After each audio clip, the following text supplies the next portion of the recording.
Okay, Happy New Year po sa lahat. For today's video ay magluluto tayo ng first ulam ng taon. Actually, di naman to tutorial. I-share ko lang din sa inyo. Pag nagluluto pa ako ng atay ay medyo dinadamihan ko yung mantika para maprito-prito siya.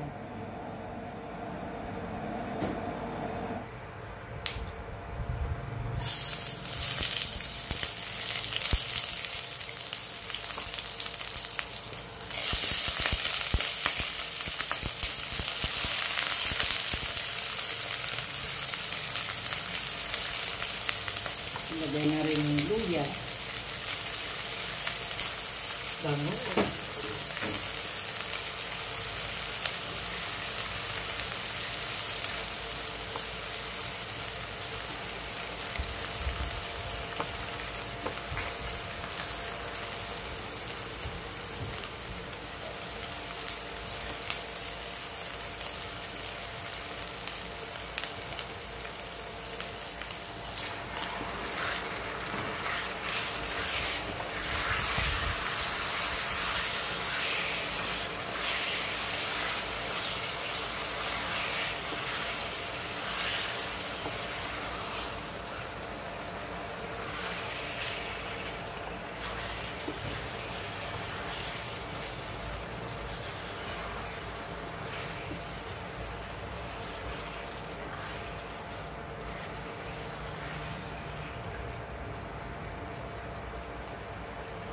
Hayaan muna natin siyang mag-prito-prito. Haluin ko lang kasi baka dumikit. Hindi po non-stick ang lutuan natin. Baka dumikit.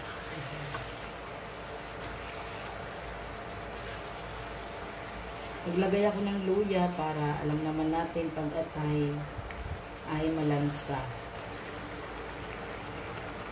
Ngayon, maglalagay tayo ng dahon ng laurel. Isa.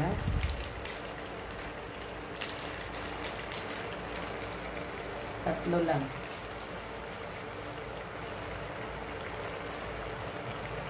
Lagay na rin tayo ng pamintang durog. Pwede rin buo. Pwedeng may pamintang durog, mayroon pang pamintang buo.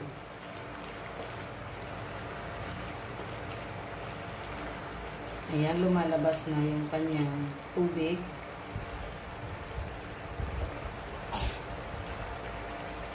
Dahil lumalabas na yung tubig niya ay maglalagay na ako dito ng toyo.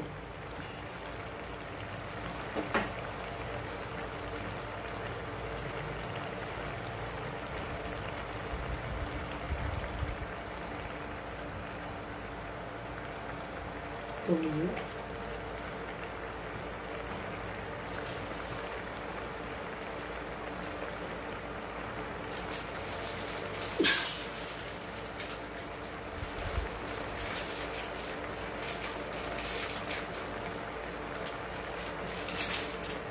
Naglalagay ako ng magic sarap, pero kung hindi kayo naglalagay nito, pwede namang wala.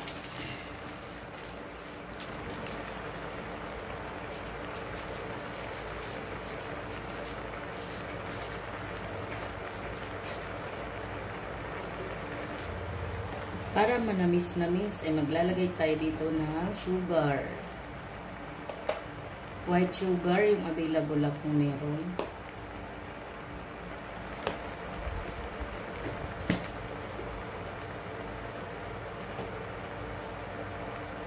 Haluin natin ulit.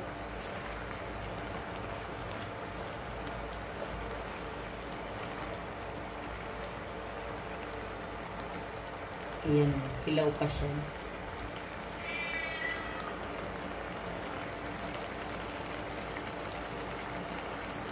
Para lalong pampatanggal ng lansa, maglalagay ako dito ng maraming sili. So, hindi ko siya iniwa kasi ang tawag sa sili na yan daw ay siling demonyo. So, sobra niyang anghang. Di natin makakain pag hiwain ko yan.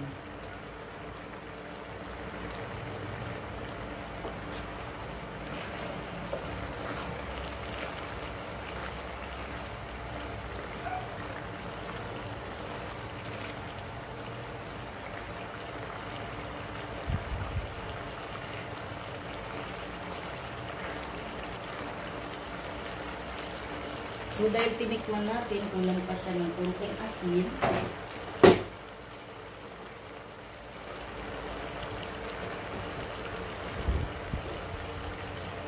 Naglalagay ako ng asin. Matabang pa siya. Parehas lang itsura ng asin namin saka asukal.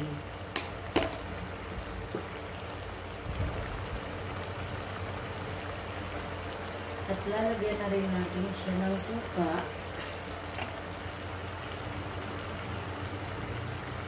At sabi nga, pagka naglagay ng suka, huwag mo nang gagalawin sa loob ng 2 to 3 minutes. Ayan, pwede na natin haluin. Actually po ay luto na to.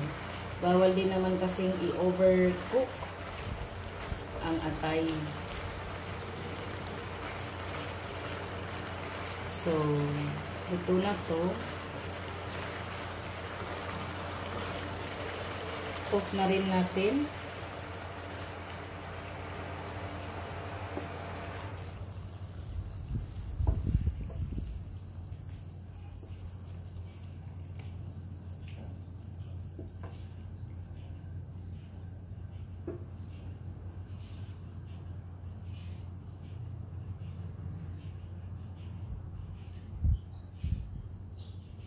Yan, at lalagyan natin siya ng onions sa ibabaw.